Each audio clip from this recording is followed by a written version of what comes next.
So what happens that because the axis of the orbit, clear, is oblique and all muscles are coming like this, it is not straight. So whenever you are moving the eyeball, it will move in different axes except the two pure muscles. So let's understand what is here. This central dot I have kept for you.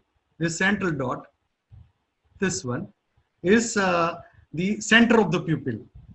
So this is the center of the pupil. Okay, this one is the center of the pupil. I have marked red color here so that you can see. This is the 12 o'clock position of the cornea. 12 o'clock, upper portion. 12 o'clock position of the cornea. So when intorsion and extorsion, which takes in anteroposterior axis, takes place, you have to watch how this 12 o'clock shifts. Okay. And for elevation, depression, and abduction and adduction of eyeball, you have to look at the center of the pupil, how it moves. So if the center of pupil moves inwards, clear, medially, then we will call adduction. I am showing you now, this one is the left eyeball on this side, okay, my side, this way, clear. So let's understand three different axes. This is the transverse axis. I hold the eyeball in transverse axis. So if the center of pupil moves up, elevation. If the center of pupil moves down, depression. Okay. Now, if I hold it in vertical position, I'm just showing you the movements possible in axis. Then we will discuss which muscle does what action. Now, this one is the medial side. Okay. So this is the medial rectus. It moves the eyeball medially. If the center of pupil moves medially, we call it adduction. And if the center of pupil moves laterally, abduction. Clear? So it takes place in vertical axis. And there is third axis, anteroposterior axis. So now I'm holding anteroposterior, center of the pupil to here. So now you will watch what? The 12 o'clock position. If the 12 o'clock position turns inwards like this, it is known as intorsion. Intorsion. And if the 12 o'clock position turns outwards, it is known as extorsion. So this is extorsion, this is intorsion, and this is normal position at 12 o'clock. So the muscles will move this eyeball in this different axis. Now which muscle does which movement and what is the axis, I'm explaining one by one, and my another finger I will put on the eyeball wherever the insertion of the muscle is there. And if I keep the finger on that part and just move the eyeball, it will move in particular axis in particular action only. So you will not get confused. So I am trying to explain the easiest version. This is what is the vertical axis. This is the vertical axis. So I hold this ball into vertical axis. So this is our eyeball like this. And we have two muscles which is pure muscles. They don't do any other action. They do only one action only in vertical axis. And that is what is the medial rectus. So this is the side medial. Okay. So this is the medial side. This is the medial rectus. I already marked here the blue color so that I know where the muscle is. So this is the medial side insertion. So if this is the axis, I hold up the eyeball, and this is the muscle which is coming from back and going here forwards. So it is like this. And when it contracts, it moves the eyeball medially. Medial rectus, adduction of eyeball. Medial rectus, adduction of the eyeball. Same way, now here, I'm still in the vertical axis, and this is the lateral rectus. When it contracts, it moves the eyeball laterally. That is abduction of the eyeball. And we are back in the center. So abduction and adduction, abduction by the lateral rectus and adduction by medial rectus. Clear? So this is pure and without any confusion. Now we discuss about the superior rectus, individual muscles, one by one. Okay, so that you will not get confused, one by one. So this is what is the superior rectus here, which is in the upper part now, upper part. So let me start with the transverse axis, which is easier.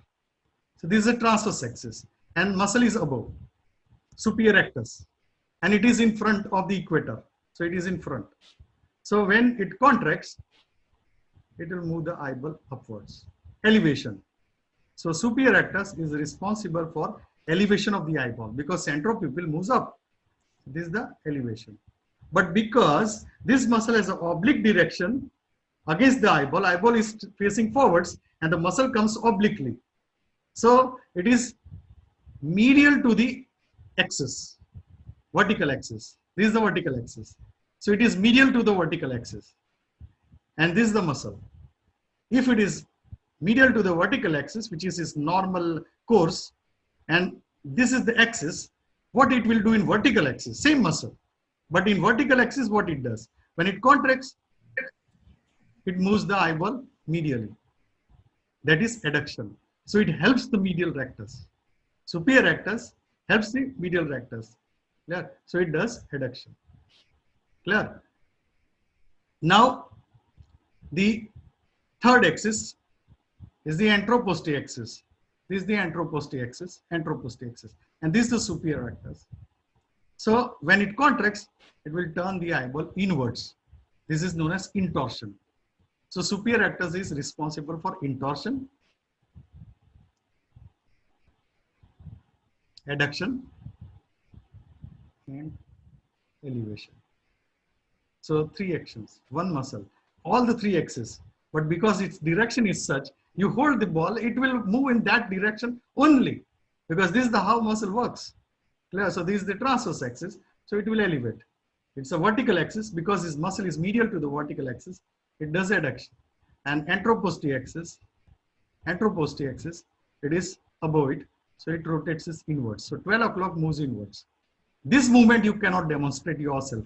Only we put a small dot by iodine dye on the eyeball, and we can test that intorsion and extorsion.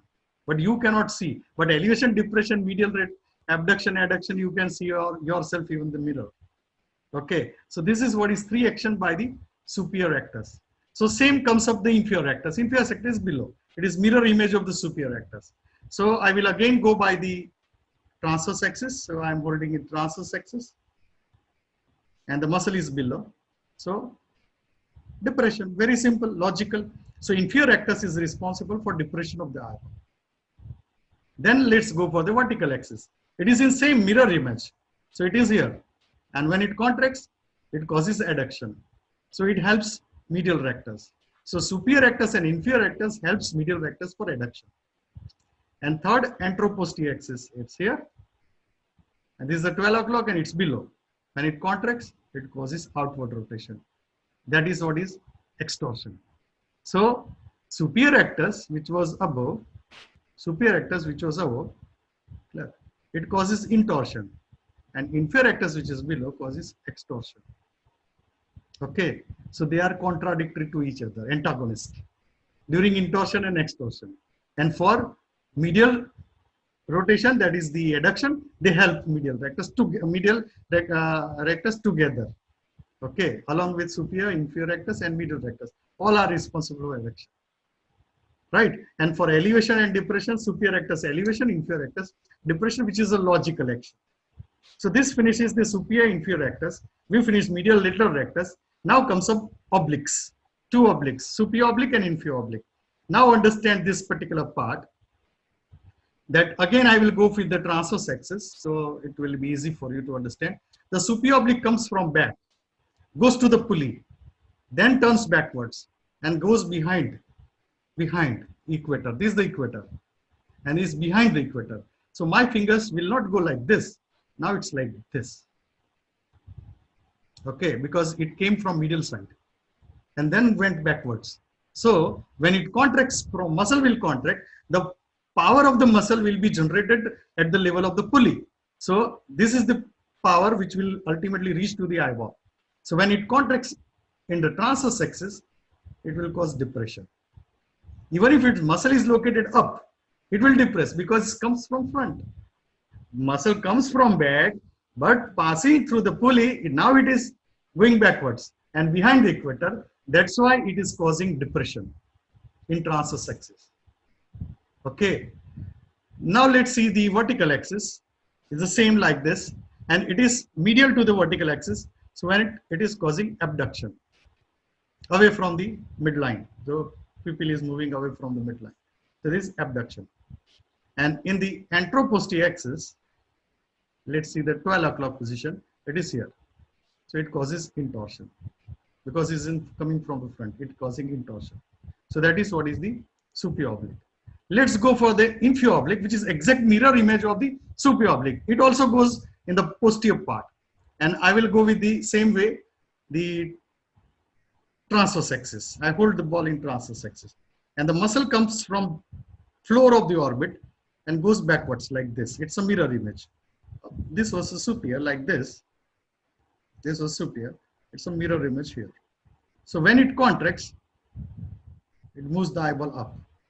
So elevation. So it is located below, but causes movement up. Why? Because it's in the posterior compartment of the eyeball, inserted on the posterior part. So that's why it moves the eye up in transverse axis. Now in vertical axis, because this particular muscle is the same mirror image above, so it will help abduction. Help superior oblique and inferior oblique together with the lateral rectus for the abduction. So abduction is done by lateral rectus and aided by superior oblique and inferior oblique. Comes for the anteroposterior axis, let's see this part, and we are at 12 o'clock, and we are now discussing this one. When it contracts, it moves the eyeball like this. So extorsion, clear. And this one,